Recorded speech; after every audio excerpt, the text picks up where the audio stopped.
तो लोग रोज मरोले रोज पैदा होने, उनका नाम कोई नहीं लेता। दुनिया उसकी गुणगान करती है जो फर्ज के लिए मरता है, किसी की भलाई के लिए मरता है, देश के लिए मरता है, उसी का नाम इतिहास के पन्नों में दर्ज होता है। आइए वीरों के लिए भाव कवि ने लिखा है। बा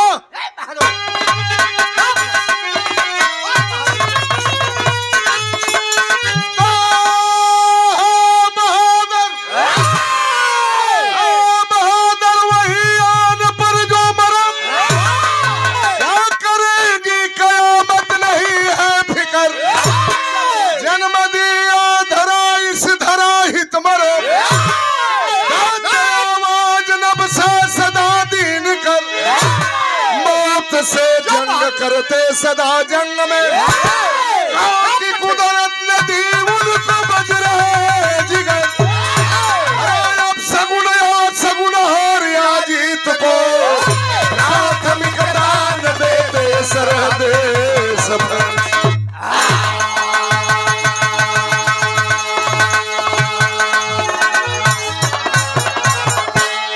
तोरे बात पर बात, तोरे गीत पर गीत, सुना तोरे गजल पर गजल। अरे भाई ये बात हो। अब कवन गजल हो मास्टर? अरे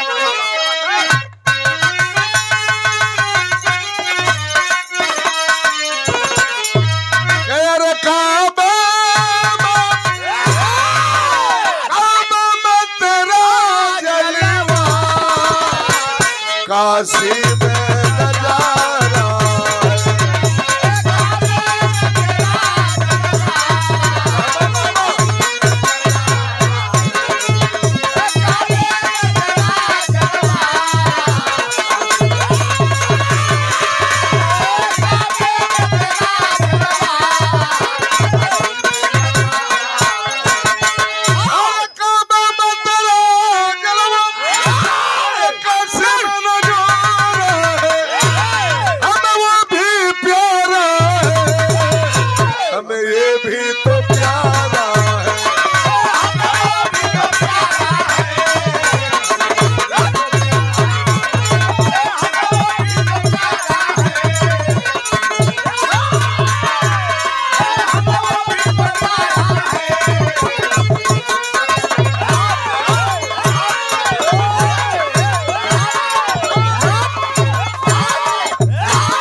पीले भैया के भी सुन ला। अब लौकत लगिना, खूब लौकत। अरे हमें तब वो लौकत रहुए।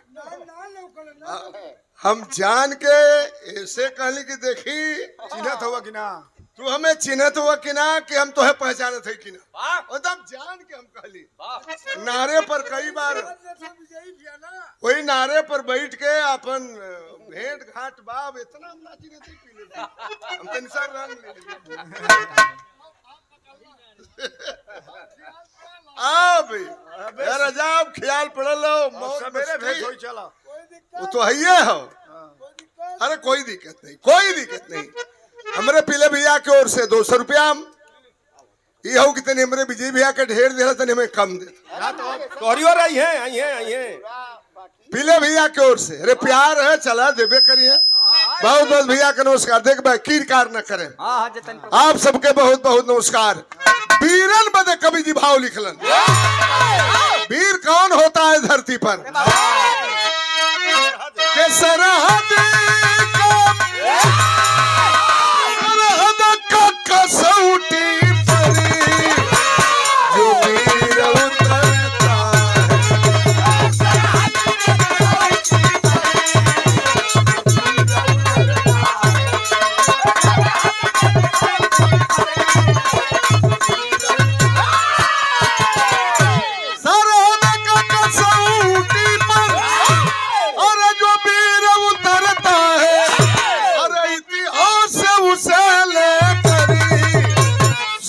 से मचलता है।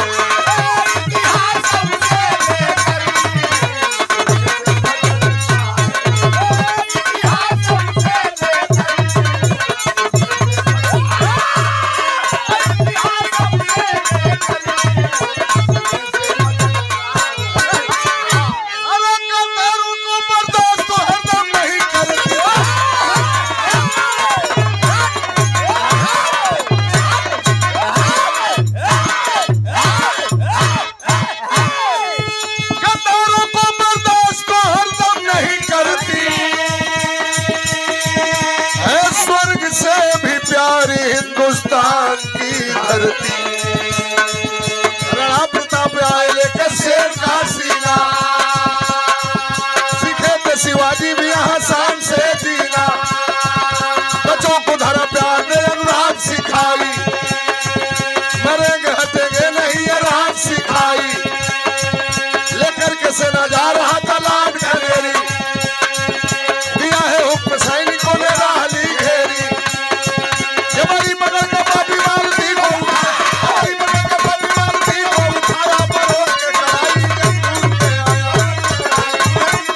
क्रांतिकारी गवर्नर लॉर्ड कैनेरी अंग्रेज पहुंचा बागी बलिया की धरती पर।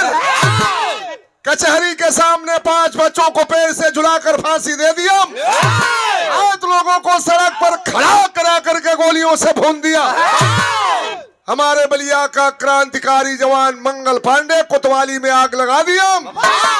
अंग्रेजी डीएम के सीने में गोली मार करके बलिया से फरार हो गया कलकत्ता के लिए। ये घटना कब के बाद?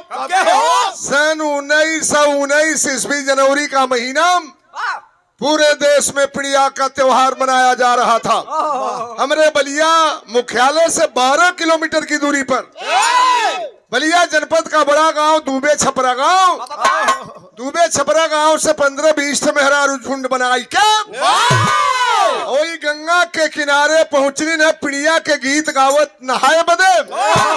वो अंग्रेज घोड़े पर सवार होकर के गंगा के किनारे घूम रहा था। वो औरतन में वो गांव के मालती नाम के दुल्हन के ऊपर अंग्रेज के नजर पड़ल। अंग्रेजी सिपाहियों को आदेश दिया पकड़ लो उस औरत को। अंग्रेजी पुलिस घसीटते हुए ले जाती है। लॉर्ड कैनेरी गवर्नर के सामने रोने लगी। वह औरत चिल्लाने लगी, गिड़गिड़ाने लगी, मुझे छोड़ दो। उसके पेट में 4 महीने का बच्चा था। नहीं माना वह अंग्रेज, उसकी आबरू को लूट लिया। उन्हीं औरतों में से एक चंपा नाम की लड़की दौड़ते हुए जाती है। मालती के पति का नाम था सामदेव पहलवान।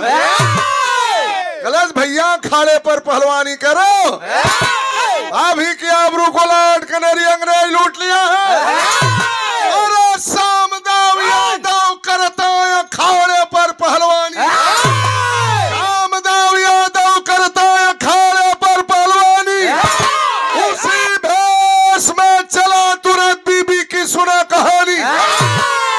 मालती के पति का नाम था सामदेव पहलवान। अखाड़े पर पहलवानों को लड़ा रहा था।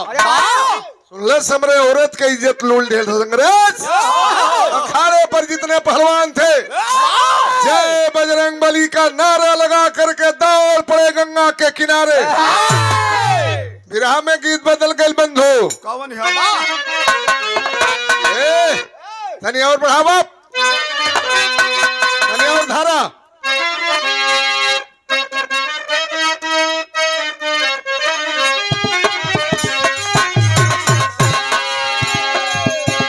अरे हम नवा नवा नहीं जा, हम नवा नवा नहीं जा, पीछे पड़ल यही रे बेईमानवा, पीछे पड़ल यही रे बेईमानवा। हम नवा नवा नहीं जा।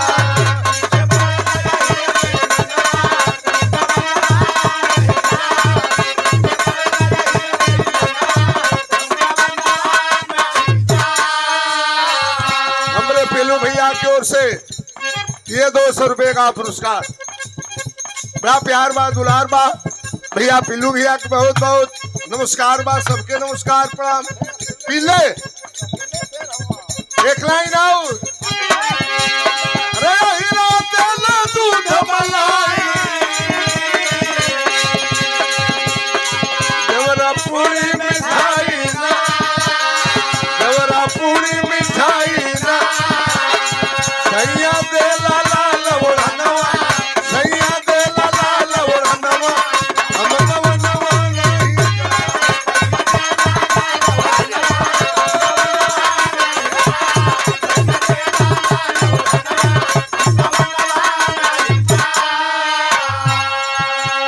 मारे पीले भैया। सरदारों के सरदार पिल्ले सरदार। कभी कभी मुलाकात होला तो नारे पर बैठ के मन का आनंद पानी भी लेवल जाला। काज होई बा। 200 रुपया हमरे पिले भैया सरदार की ओर से बहुत बहुत नमस्कार। आप सबके नमस्कार बा। चल दिया पहलवान। अरे अब जवानवा चल लेना, अब जवानवा चल लेना, से हो तू खनवा।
खींच करके मारा है। लॉर्ड कनेरी गवर्नर का सर फट गया, घोड़े से नीचे गिर गया। अंग्रेजी पुलिस पकड़ लेती है, नहीं जानते उसकी सजा तुम्हें क्या मिलेगी। कहा वो यादव वंश का पहलवान, कहा कौन सी सजा दोगे? हरामजादे, हमारे आंखों के सामने हमारे बहन बेटी की आबरू जाएगी, साले आंख निकालूंगा। गवर्नर आदेश दिया, इस पहलवान को बांध दो पेड़ में, कोड़ा बरसाओ। वहीं गंगा के किनारे बहुत भारी बरगद का पेड़, वही पेड़ में पहलवान के बांधे लगलन, हाथ पांव में कील ठोक दियलन। उठाया कोड़ा, अंग्रेज मारने लगा हमारे बलिया के सामदेव पहलवान को। खरज एक लाइन बा मास्टर।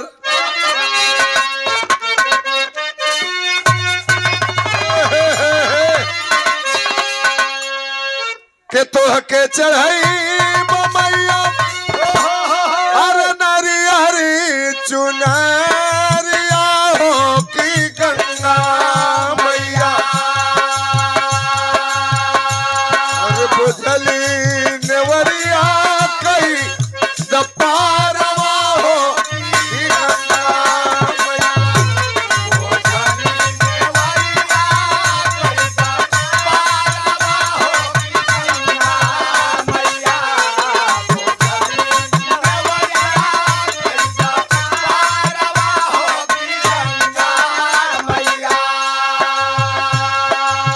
पहलवान को घोड़ा मार रहा है अंग्रेज।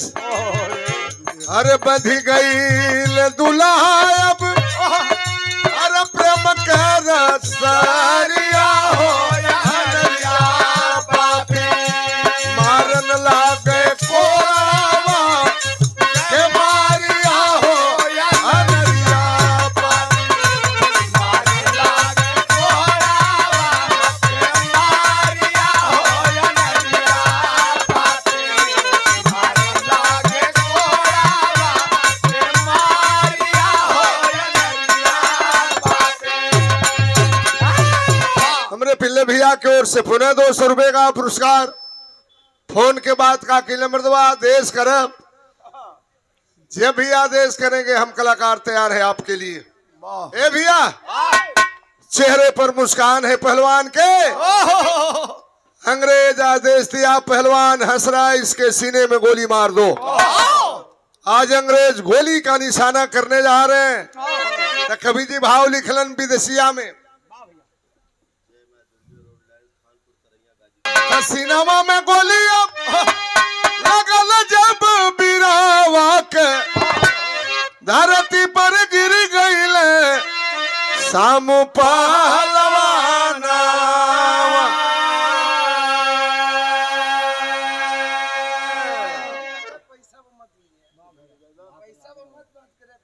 ना तो बंद मातरम बोला, अतन में छुट गईले आलर रे पाराना।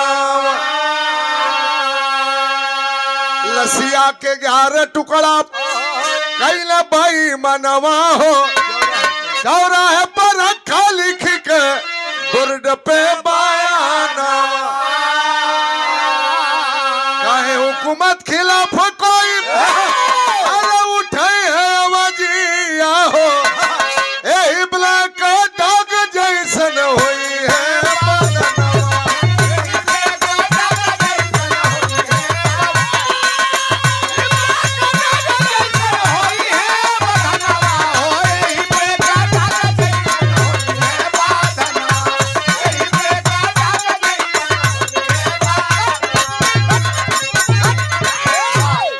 गोली चलवा दिया। मरने के बाद 11 टुकड़ों में बोटी बोटी काट करके वही पेड़ की डाली में मांस के टुकड़ा के लटकवा दिलस। बलिया के हर चट्टी चौराहे पे बोर्ड पे नियम लिखवा दिया, कोई माई का लाल अंग्रेजों के खिलाफ कदम बढ़ाएगा। जो दशा इस पहलवान की हुई है वही दशा उस भारतीय क्रांतिकारी जवान की होगी। मालती का पति सामदेव पहलवान मर गया। आंखें की सामने देख रहल जेकरी पेट में 4 महीना के बच्चा रहल। अंग्रेज इज्जत लूट ले रहल। रोवत घरे पहुंचल। धीरे धीरे समय बीतल। 9 महीना के बाद बड़ा सुंदर बेटा पैदा भइल। ओकरे कोख से जहिया बेटा धरती पे जन्म लिहलस, वो माई के आंख से खुशी के आंसू निकल गए। हमार सैया पहलवान अंग्रेज मार दियलस। बेटा का पहलवान बना के बेटा और मर्द दोनों के मुराद पूरा करम। बेटा पैदा किलस, बड़ा प्यार से लड़का के नाम रखल सिकंदर। वो जमाने में लोग ऐसा ही नाम रखे। और धीरे धीरे गरीबी में पालन पोषण करत बा। और दूध पियाई के, दूध में बादाम केसर लगाई के बेटवा के पियावे लगल। 20 बरस की उम्र में उस सिकंदर 1 नंबर का पहलवान हुआ। अपने वजन के सारे पहलवानों को अखाड़े पर पटक करके चित कर देता था। 20 बरस के बाद सन 1939 ईस्वी आया। 20 बरस के बाद मालती पहुंचा लोई गंगा के किनारे स्नान करे बदे। 20 साल पहले के दृश्य यूहे गंगा के किनारा, यूहे बरगद के पेड़, जौने पेड़ के नीचे अंग्रेज हमारी आबरू के लूट लेलस। हमरे सैया के सीना में गोली मार के 11 टुकड़ा में काट देलस। आज तक कोई बदला नहीं चुकाया। आंख में आंसू बा, रोवत घरे पहुंचल। बेटवा गइलवा खाड़ा पर लड़े बदे। चूल्ही में लकड़ी लगा के खाना बनावत रहल। आंख से आंसू गिरत बा। अखाड़ा से लौट के आइल सिकंदर पहलवान देखलस। 20 बरस के उम्र हो गई। आइले अपने माई के आंख में आंसू ना देखली। गइल कहलस काहे रोबालू। माई के याद आ गई। लोग और बात के बता दे, उतावला हो जाएगा मेरा बेटा। भेद को छिपाती है। कहलस बेटा हमरी आंख में मोतियाबीन भइल बा। जब कबो कबो धुआं लगेला तो आंख से आंसू गिरेला। का नहीं झूठ बोलती है। बता दे तेरे आंख में आंसू क्यों। कहती आंसू की कीमत जानना चाहता है। की कसम तुझे अब इसका बदला लेना तू। कसम तुझे छाती के दूध की इसकी कीमत देना तू। रोने का कारण जानना चाहता है। मेरे पेट में 4 महीने का था। लॉर्ड कैनेरी अंग्रेज गवर्नर मेरी आबरू को लूट लिया। तुम्हारे बाप के सीने में गोली मार करके 11 टुकड़ों में काट दिया। वागी आजो धतकत मां कोई बदला नहीं चुकाया। कहा करे मां, खूनों की प्यासी गोली है, पिस्तौल मेरी मतवाली है। का बदला ले लूं क्या धरावीर से खाली है। मार मार साले की दर का काला मुखड़ा कर दूंगा।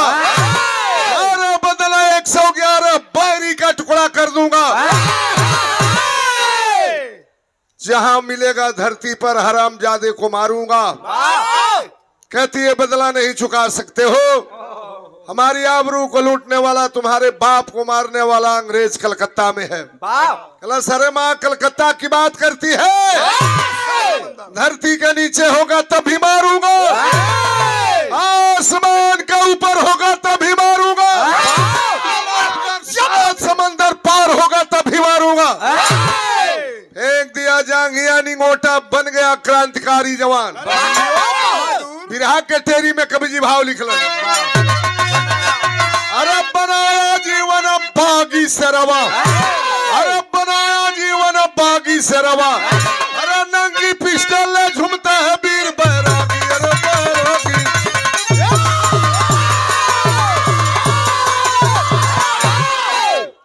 और चल दिया कलकत्ता के लिए। चलता यहाँ पेवर बीरस के तर्ज बा।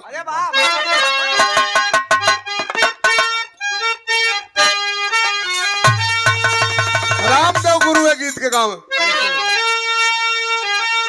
रहा गावे वालन में सबकर गीत अच्छी रहल, धारा रहे सबका। लेकिन जब रामदेव गुरु के धारा रहल, जवन तेबर रहल, ऊपर केहू न चलल हो। वो हमके बिरहा में केहू के नहीं मिलल। रामदेव गुरु ये गीत के गाँव में अरे झूलनिया का गुजावा अब टूटल रोजो जवनिया में गलियां छूट लिया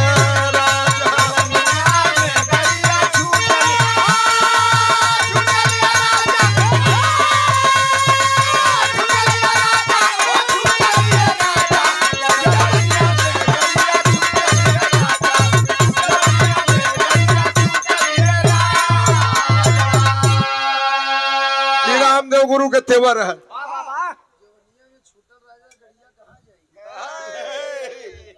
वही नारे पर हमरे पीले भैया की ओर से पुनः 200 रुपए का पुरस्कार। भैया के नमस्कार बा। यही के कबो कबो तनी सोहरा आई के गाँव में उसमें रस डाल के देखा वो चीज बता दें पंडित जी। दही जमावल जाला ओहू के तरीका बा दीपक भैया। कोनो कोनो मेहरारू ढेर पसर के पसर जोरन डाल देली तब दही खट होला। तनी सा सारी हटाई के एक बूंद एक ठोप चुआ दिहन जोरन चुआ दे राजा दही बड़ा मीठ होले। वही तरह हमसे उस्ताद चुआ में की झोला दिया का गुजावा टूट रोजा अजवनिया में गड़िया छूट लिया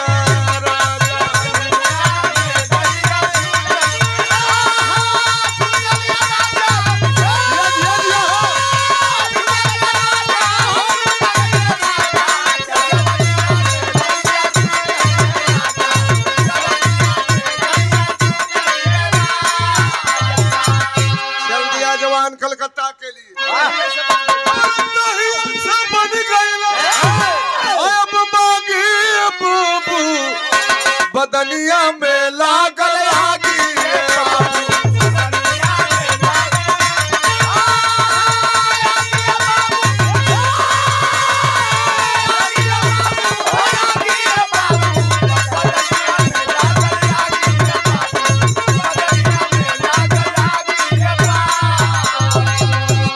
बक्सर से पहुंचा बड़ा स्टेशन हवा घूमी घूमी पतवा लगावे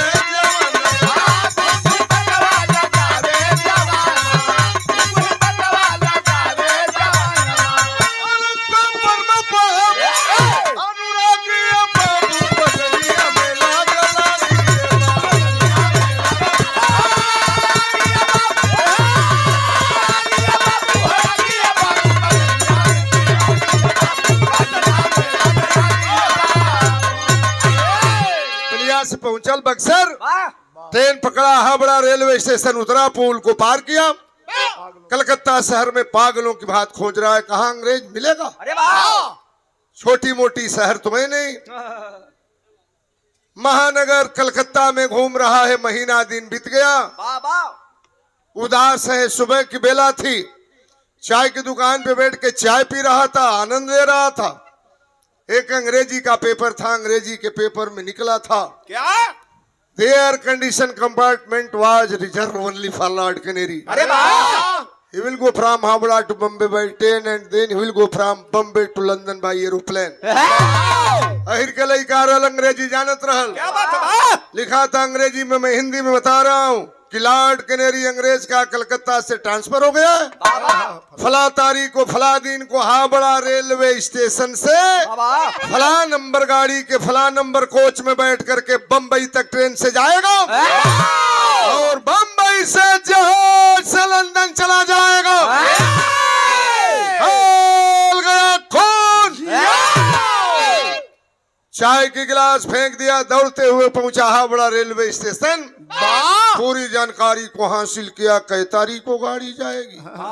गाड़ी का नंबर क्या है समय क्या है कौन सी डिब्बा उसके लिए रिजर्वेशन कराया गया है सारी जानकारी को हासिल किया। गाड़ी छूटने के 1-1.5 घंटा पहले जेन केन प्रकारन उसी कोच के लेटे रूम में छिप गया। भीतर से सिटिकनी बंद किया। लॉर्ड कैनेरी निर्धारित समय पर अपने बर्थ पर बैठा और हावड़ा से बनारस के तरफ जब पटरी पर रेंगते हुए गाड़ी आगे बढ़ती है, उस समय का भाव कवि ने लिखा है बा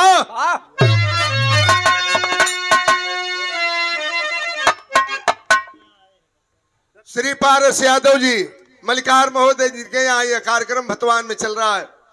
आपके तरफ से 500 रुपए का पुरस्कार, बहुत बहुत आपके प्रणाम, मालिक सुखी रखे। ए भैया जल्दी आ जवान, अरे किया क्रोध माना न लाल बिकराला बनी के मतवाला हो मतवाला, लेके चल पिस्टल भाला बनी के मतवाला।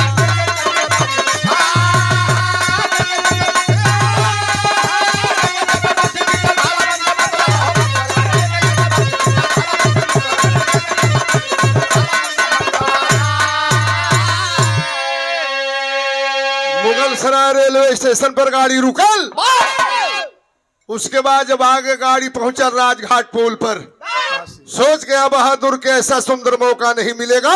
काशी गंगा पुल पर गाड़ी जब आई हो, अरे ठा ठा गोली से रतिया चलाई हो।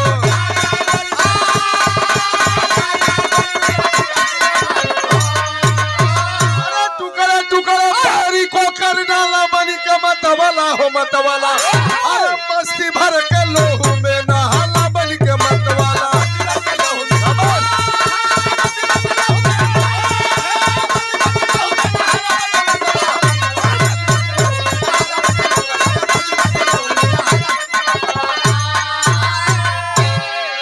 गंगा के बीचों बीच गाड़ी पहुंचल, निकला लाइटे रूम से, पिस्टल सटाया एलार्ड कैनेरी अंग्रेज के सीने में, नारा लगाता है इनकलाब इनकलाब, भारत माता की, भारत माता की। नारा लगाई के मरलर सीना में गोली, गर्दन को काट लिया, बाकी शरीर को बोटी बोटी काट करके डिब्बे को खून से रंग दिया। इलाहाबाद रेलवे स्टेशन पर गाड़ी रुकल, बाहर सिकंदर पहलवान क्रांतिकारी जवान, एक हाथ में लॉर्ड कैनेरी अंग्रेज की मूड़ी, बगल में पिस्टल और एक हाथ में नंगी तलवार लेकर के जब उतरा इलाहाबाद रेलवे स्टेशन पर, मिनट नहीं लगा इलाहाबाद रेलवे स्टेशन छावनी में तब्दील हो गया। चारों तरफ से पुलिस घेर लेती है। शेरू यादव रोड लाइन्स आपके तरफ से 100 रुपए का पुरस्कार, भैया के शेरू भैया के बहुत बहुत नमस्कार। आप सब भाई लोगों के नमस्कार प्रणाम बा। ए भैया अंग्रेज पकड़ लेते हैं, हमारे अधिकारी को मारे हो, नहीं जानते उसकी तुम्हें सजा क्या मिलेगी, कहा बाखूबी जानता हूं, मैं अपनी मंजिल पा लिया, क्या सजा दोगे हंस रहे, मैंने अपने माँ बाप का बदला चुका लिया, जेल की सलाखों में बंद हुआ, मुकदमा चलल, मुकदमा के तहत सिकंदर यादव को फांसी की सजा सुनाई गई। कहाँ फांसी होगी, इलाहाबाद के नैनी जेल में दिन तय हो गया। फांसी पर चढ़ने से पहले अंग्रेजों ने पूछा, शाबाश बलियाटिक बहादुर, अब तो तेरा आखिरी वक्त है। फांसी पर चढ़ने से पहले किसी से, ए लड़के भैया हद हो गया, किसी से बात करना चाहते हो, कुछ खाना चाहते हो, तुम्हारी जो इच्छा है बता दो। कहा मेरी इच्छा पूरी कर दोगे। अंग्रेजों ने कहा जिंदगी मत मांगना। कहा नहीं चाहिए जिंदगी, फांसी दिया है, फांसी होनी चाहिए, लेकिन अगर मेरी तमन्ना जानना चाहते हो अंग्रेज, हमारी फांसी जेल के अंदर नहीं, फांसी जेल के बाहर होनी चाहिए। अंग्रेजों ने कहा जाओ तुम्हारी फांसी जेल के बाहर होगी। और कहा अंतिम इच्छा मेरी पूरी करना चाहते हो अंग्रेज, एक बार मुझे मेरी विधवा माँ से मुलाकात करा दो। यही खबर बलिया में मालती देवी बूढ़ी हो चुकी थी। पहुंची इलाहाबाद नैनी जेल के बाहर, जहाँ फांसी का इंतजार हो रहा था। भीड़ के चीरे ढह ढिमिलात पहुंचल, देखा वह बेटा सिकंदर, आंख में आंसू भरे आया। अभी पिल्ले भाई ठीक ना होत बा, मैं गा रहा हूं, आप बात कर, अच्छी बात नहीं है, आवाज नहीं आवे, जाए अब के कहे जाइए, चलो तू अपन काम छोड़िए, अपनी बात खत्म कीजिए। चलिए जेकर जैसन विचार बा वो के तुम रोक ना सकेला, वो लइका हो उनको। चला माँ ललकार रही अपने बेटे को, बोली बिना हमसे पूछले का है। अरे बनारस राजा तो हमसे पूछना न चाहिए, हाँ। पागल के अम्मा। तू कह दुकान पे बैठला से तो होई ना, तू हमारा ना हम न कहब। वाह वाह चला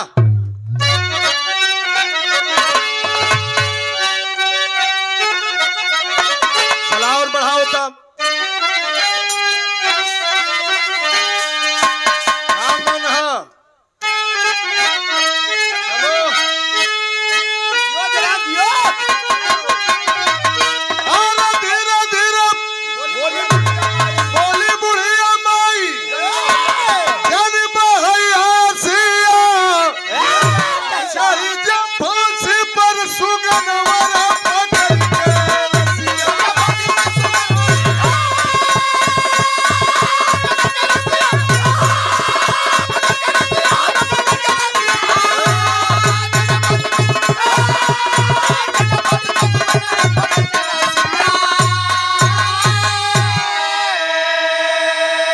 लालच के जुगो जुग जमाना बाहर कारी गुणगान हो, असली बेटा का पूरा कैला यार।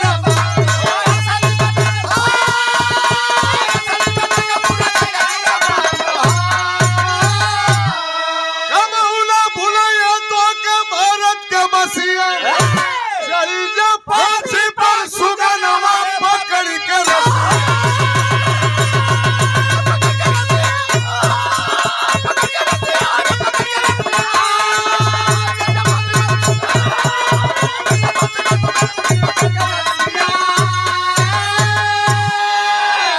हमेशा हमेशा के लिए दुनिया, मुल्क, वतन, विश्व, वर्ल्ड, संसार, जहान को छोड़ करके भारत माँ की गोद में सो गया।